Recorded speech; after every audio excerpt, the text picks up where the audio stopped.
ছাত্ৰ ছাত্ৰীসকল RS tuition চেণ্টাৰলৈ তোমালোকক স্বাগতম জনাইছোঁ। আজি আমি সমাধান কৰিবলৈ লৈছোঁ 5.2 ৰ 3 নম্বৰৰ পৰা প্ৰশ্নসমূহ। আমি যোৱা ভিডিঅ'টোত তাৰে আগৰ প্ৰশ্নকেইটা সমাধান কৰিছোঁ, গতিকে তোমালোকে যদি চোৱা নাই গৈ চাই ল'বা। চোৱা 3 নম্বৰটোত কি দিয়া আছে, তলৰ সমান্তৰ প্ৰগতিসমূহৰ খালী ঘৰ কেইটাত লুপ্ত পথসমূহ নিৰ্ণয় কৰা। তাৰমানে কি আছে, ইয়াতে খালী ঠাইসমূহ দিয়া আছে, আমি এই খালী ঠাইসমূহ পূৰ কৰিব লাগে। ইয়াত সমান্তৰ প্ৰগতিসমূহ, ইয়াতে তাৰমানে গোটেইকেইটা সমান্তৰ প্ৰগতিত দিয়া আছে, আমি খালী ঠাইটো পূৰ কৰিব লাগে। ইয়াতে চব প্ৰথম পদটো দিয়া আছে, ইয়াতে তৃতীয় পদটো দিয়া আছে, আকৌ ইয়াত প্ৰথম পদ দিয়া নাই, দ্বিতীয় পদ আৰু চতুৰ্থ পদটো দিয়া আছে। গতিকে আমি কি উলিয়াই ল'ব লাগিব, এ আৰু ডি উলিয়াই ল'ব লাগিব। এ আৰু ডি উলিয়াই ল'লে আমি গণিতসমূহ সহজতে কৰিব পাৰিম। চোৱা 1 নম্বৰটোত কি দিয়া আছে,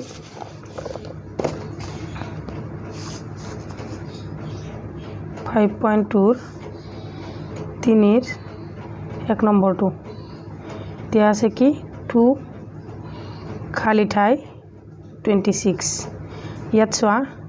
প্ৰথম পৰ্ব কি এ হয়নে, এ ইজুকেলটো কিমান দিয়া আছে 2। এতেকে A3 কিমান দিয়া আছে, A3 কিমান দিয়া আছে 26। A3 মানে আমি কি লিখিব পাৰোঁ, A3 equal to A plus twice D হয়নে, A plus twice D equal to 26। এইটো আমি A3 বুলি লিখিব পাৰোঁ। আমি যোৱা ভিডিঅ'টো তোমালোকক মই ভালদৰে বুজাই দিছোঁ যে A equal to A plus twice D কেনেকৈ হয়, এইবিলাক চব সূত্ৰবিলাক মই তোমালোকক আগৰ ভিডিঅ'টোত দি দিছোঁ, তোমালোকে আগৰ ভিডিঅ'টো গৈ চাই লোৱা। তাৰপিছত চোৱা এইটো আমি সমাধান কৰিম। A প্লাছ টুৱাইছ ডি, এৰ মান কিমান, আমি কিমান পাইছোঁ 2 হয়নে, 2 plus twice D equal to 26। এতেকে চোৱা 2 সেইফালে লৈ যোৱা, টুৱাইছ ডিটো ইয়াতে ৰাখি থৈ দিয়া, 2 এইফালে লৈ যোৱা, 26 ইয়াতে প্লাছ আছে, এইফালে আহিলে মাইনাছ হ'ব।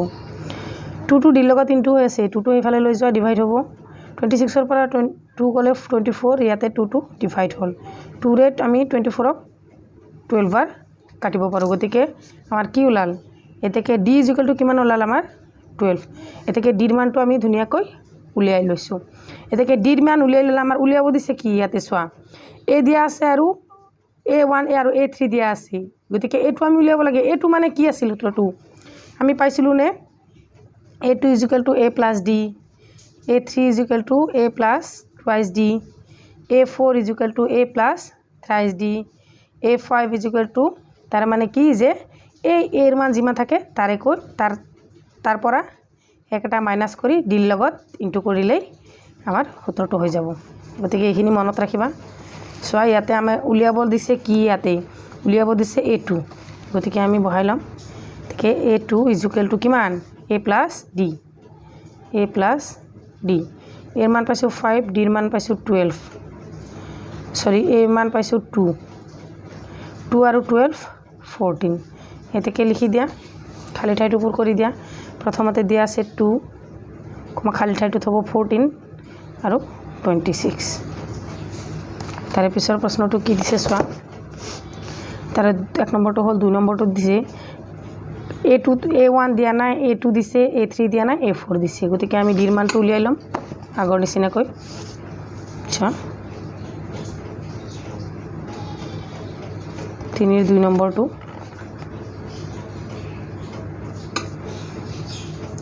খালী ঠাই দিছে, তাৰে পিছত A2 দিয়া আছে, তাৰে পিছত খালী ঠাই আকৌ A4 দিয়া আছে। গতিকে দিয়া আছে লিখি লোৱা, দিয়া আছে বা ইয়াত দ্বিতীয় পদ এইটো হৈছে A2 ইজুকেল টু 13, আকৌ A2 ইজুকেল যে 13, A1টোতো দিয়া নাই হয়নে, A1টো আমি উলিয়াব লাগিব। গতিকে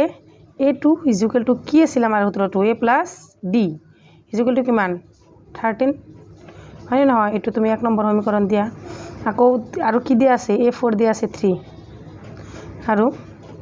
A4 ইজুকেল টু 3। গতিকে A4 মানে কি আছিলে, A4 মানে আছিলে A প্লাছ থ্ৰাইছ ডি হয়নে, ইজুকেল টু 3। এইটো হ'ব আমাৰ 2 নম্বৰ সমীকৰণ। এতেকে 1 নম্বৰ আৰু 2 নম্বৰ সমীকৰণৰ পৰা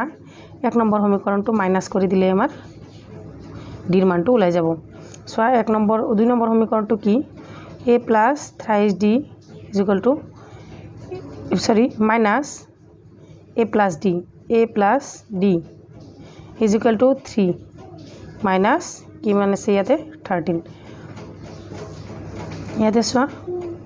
পেকেটটো উঠাই দিয়া a plus thrice d minus a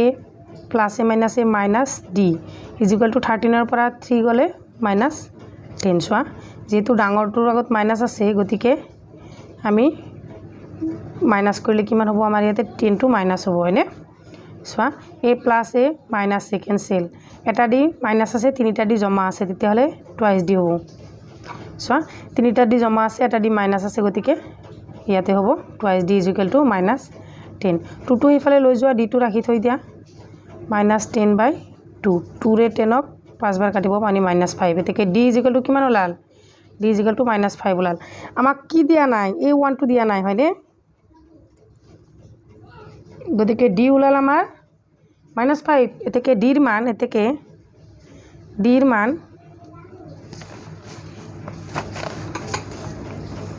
মান সমীকৰণ একত বহুৱালে সমীকৰণ একত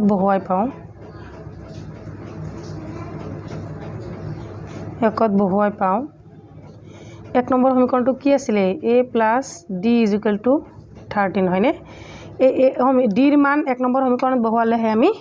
এৰ মানটো পাম মানে a1 ৰ মানটো পাম গতিকে চোৱা এৰ মানটো নাই d ৰ মানটো দিয়া আছে মাইনাছ 5 ইকুৱেল টু 13 চোৱা এইটো পেজত নাতে সেইটো পেজত মই কৰি দি আছোঁ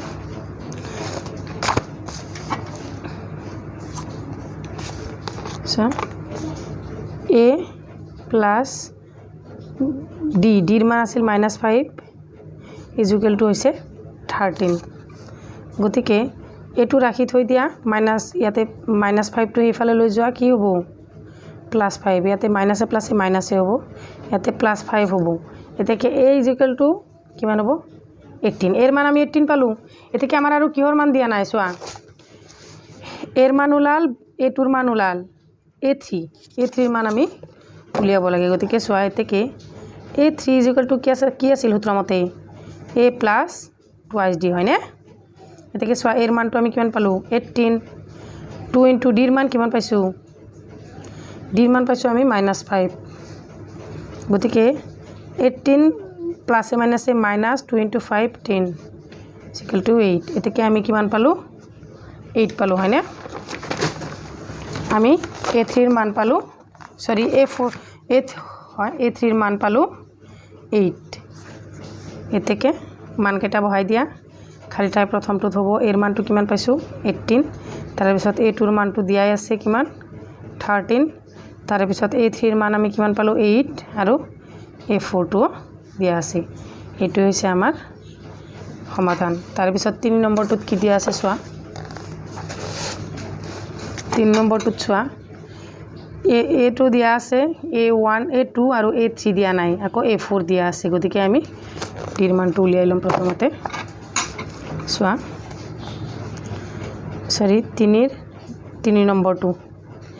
নম্বৰটোত প্ৰথমতে দিয়া আছে 5 খালি ঠাই 9 সমস্ত 2/1 এতিয়া চোৱা ইয়াত দিয়া আছে সমাধান বুলি লিখি দিয়া আছে লিখিবা দিয়া আছে a ইকুৱেল টু 5 আৰু a4 ইকুৱেল টু 9 সমস্ত 2/1 এতেকে a4 ইকুৱেল টু আমি কি লিখিব পাৰো a4 equal to a plus d thrice d আমি লিখিব পাৰো নে নাই ইকুৱেল টু 2 × 18 কে 19/2 এটো হৈছে আমাৰ এটো সমস্তত দিয়া আছিল আমি এটো ভাঙি ললো সমস্তটো ভাঙি ললো চোৱা এতেকে আমি কি উলিয়াব লাগে এৰ মানটো দিয়া আছে না নাই 5 plus thrice d equal to 19/2 এতেকে চোৱা এটো 5 টো ইয়াতে প্লাছ হৈ আছে এইফালে লৈ গলে কি হ'ব নিশ্চয় মাইনাছ হ'ব থ্ৰাইছ d টো এইফালে ৰাখি থৈ দিয়া 5 টো এইফালে লৈ যা 19/2 মাইনাছ 5 এতেকে আমি 2 টো লহাগু ল'ব লাগিব থ্ৰাইছ d ইকুৱেল টু 2 টো লহাগু ললো লহাগু ললে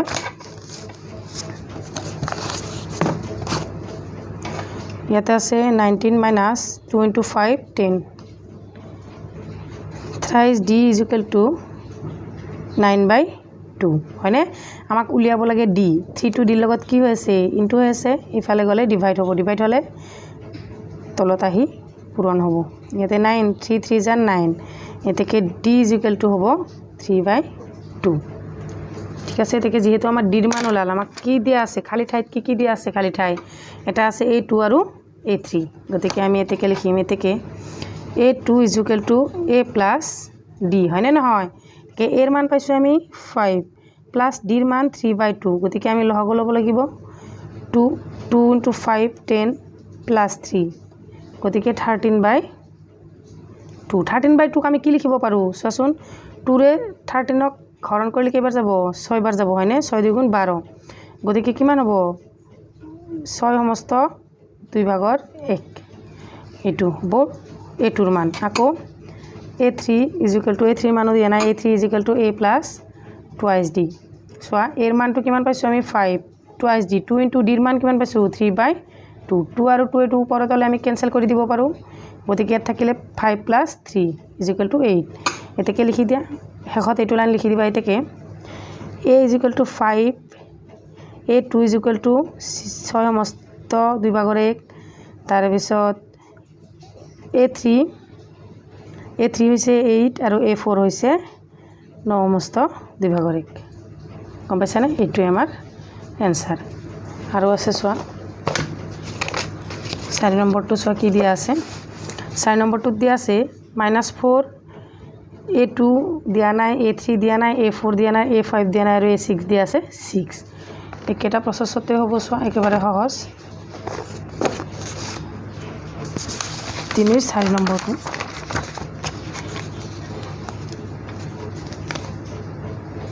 3 4 নম্বৰটো সোয়া কি দিয়া আছে -4a তাৰ পিছত খালি ঠাই তাৰ পিছত a3 টো দিয়া নাই a4 টো দিয়া নাই a5 টো দিয়া নাই a6 দিয়া আছে 6 ঠিক আছে সোয়া দিয়া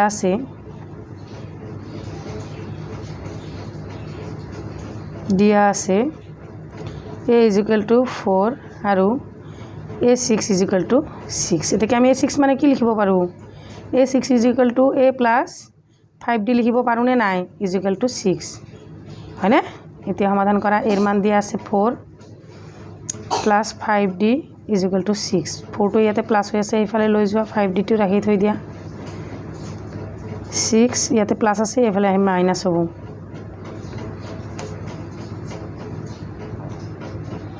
সরি ইয়াতে -4 আছিল এটো -4 আছিল ইয়াতে আহিলে প্লাস হ'ব 5d = 10 এটাকে সোয়া 5 to d টো এফালে রাখি থৈ দিয়া 5 টো এফালে লৈ যোৱা 5 লৈ যোৱাৰ লগে লগে কি হ'ব ইয়াতে ডিভাইড হ'ব 2 ৰে 10 ক দুইবাৰ কাটিব পাৰি হয়নে সৰি 5 ৰে 10 ক দুইবাৰ কাটিব পাৰি এতেকে d ৰ মান কিমান ওলাল এতেকে d = 2 এতিয়া সোয়া আমাৰ a টোৰ মানটো দিয়া নাই এতেকে a2 = কি a + d এর মান হৈছে 4 + 2 =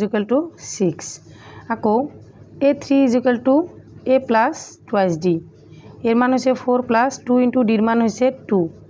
গতিকে 4 + 4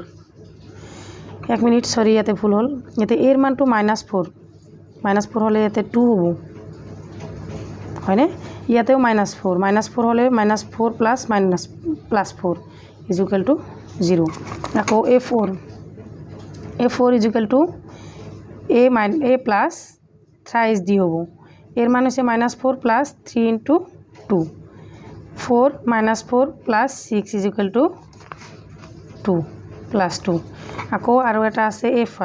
= a + 4d এর মান হৈছে -4 + 4 * 2 -4 + 8 এটার পৰাই 4 এটা মাইনাস কৰিলে আমাক থাকিব 4 হয়নে এতেকে খালি ঠাইখিনি পুৰ কৰি দিয়া -4a a2 হৈছে 2 -2 a2 কিন্তু -2 দেই তাৰ পিছত a3 টো হৈছে 0 a4 টো হৈছে 2 a5 টো হৈছে 4 আৰু a6 টো হৈছে 6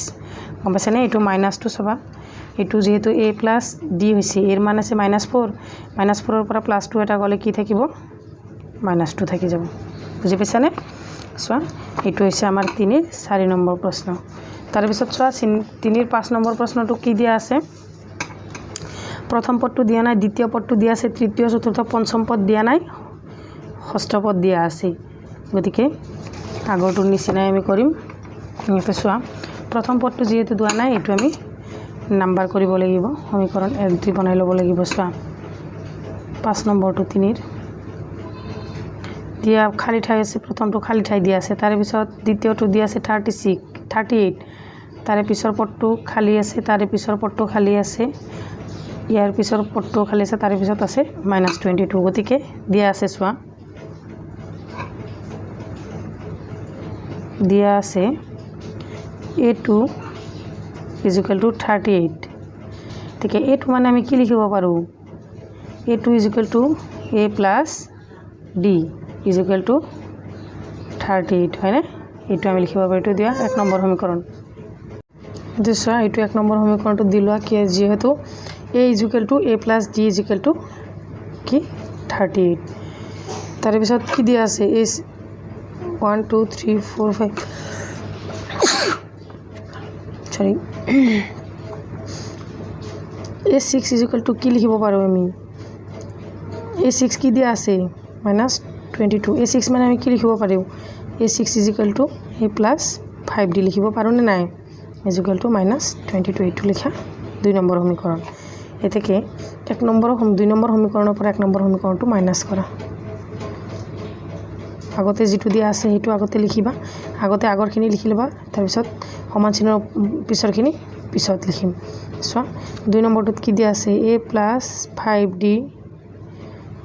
মাইনাস 1 নম্বৰত কি দিয়া আছে a + d আকৌ ইয়াতে a6 ৰ মান 22 দিয়া আছে মাইনাস ইয়াতে a2 ৰ মান কি দিয়া আছে 38 হয়নে কেছৱা a + 5d minus a plus a minus a minus d = এইটো মাইনাস এইটো মাইনাস গতিকে দুটা আমি প্লাস কৰিব লাগিব হয়নে 0 6 60 হ'ব -60 এতিয়া চোৱা ইয়াতে এইটো আৰু এইটো কেনসেল হৈ যাব ইয়াতে 5d আছে ইয়াতে এটা গুছি গলে কি থাকিব 4d = -60 গতিকে 4 টো ইফালে লৈ যোৱা d টো ইফালে ৰাখি থৈ দিবা ইয়াতে ইনটু হৈ আছে ইফালে আহিলে ডিভাইড হ'ব 4 এৰে আমি কেইবাৰ কাটিব পাৰোঁ 4 × 4 4 5 × 20 15 4 × 60 গতিকে এইটো যেহেতু ডাঙৰটোৰ মাইনাস আছিল আমি মাইনাস দিব লাগিব তাৰ পিছত সব পিছটো উল্টালো d = কিমান ওলাল আমাৰ এতেকে d = ওলাল আমাৰ -15 যেহেতু d ৰ মান ওলাল গতিকে আমি এতিয়া a1 ৰ মান উলিয়াব লাগিলে আমি কি কৰিব লাগিব 2 নম্বৰ সমীকৰণটো যিকোনো এটা সমীকৰণত বহাই দিব লাগিব এতেকে d ৰ মান সমীকৰণ 1ত বহাই পাওঁ সমীকৰণ 1ত বহাই পাওঁ 1ত বহাই পাওঁ 1 নম্বৰ সমীকৰণটো কি আছিল a + d = 38 হয়নে গতিকে এৰ মানটো আমি কিমান পাইছো পোৱা নাই d ৰ মান কিমান পাইছো -15 = 38 এর মান হে আমি উলিয়াব লাগে a - 15 = 38 এই -2 15 এইফালে আছে হিফালে গলে প্লাস হৈ যাব 38 + 15 এতেকে a = 38 আৰু 15 টো প্লাস কৰা 5 8 5 13 3 হাতে 1 4 1 5 53 হৈ যাব এতেকে এর মান 53 এতেকে আমাক কি উলিয়াব লাগে খালি ঠাইটোত কি নাই সো এতে খালি ঠাইটো এর মানটো উলাল আকৌ এটোৰ মানটো দিয়া আছে a3 মান উলিয়াব লাগে আমাৰ a3 = কি লিখিব পাৰো a + 2d এতেকে 2d এৰ মান পাইছো আমি 53 প্লাস 2 * d ৰ মান কিমান পাইছো -15 হয়নে সো 53 প্লাস এ মাইনাস এ মাইনাস 15 2 * 30 হয়নে 53 ৰ পৰা 30 গলে কিমান থাকিব 23 আকৌ a4 টো আমাৰ দিয়া নাই a4 উলিয়াব লাগিলে কি কৰিব লাগিব a + 3d বহাব লাগিব এৰ মান পাইছো আমি 53 আকৌ 3 * d ৰ মান পাইছো আমি -15 ইয়াতে সোয়া -53 প্লাস এ মাইনাস এ মাইনাস 15 3 * 45 53 পৰা 45 গলে পাম আমি 8 আকৌ আমাৰ a6 টো দিয়া নাই সোয়া A6 is equal to A plus 5D। গতিকে এৰ মান পাইছোঁ আমি 53 প্লাছ 5 ইনটু ডিৰ মান পাইছোঁ আমি -15। গতিকে 53 প্লাছ এ মাইনাছ এ -15 ইনটু 5 60 হ'ব। চোৱা এতিয়া 62 ডাঙৰ হৈ আছে, 52 সৰু হৈ আছে, গতিকে -7 হ'ব। গতিকে খালী ঠাইটো পূৰণ কৰি দিয়া। গতিকে এৰ মান ওলাইছে আমাৰ 53, A2ৰ মান দিয়া আছে 38, A3ৰ মান আমি ওলাল কিমান 23, A4ৰ মান ওলাল আমাৰ 8, A5ৰ মান ওলাল আমাৰ A6 নহয়, এইটো A5 4D, A5ৰ মান ওলাল আমাৰ -7 আৰু তাৰপিছত আৰু দিয়া নাই। এইখিনিয়ে আমাৰ নিৰ্ণয় সমাধান। তাৰপিছত এটা দিয়া আছে 1 2 3 4 5 6 7 নম্বৰটো দিয়া আছে -22। এইখিনিয়ে আছিলে যে আমাৰ 3 নম্বৰৰ প্ৰশ্নৰ সমাধান।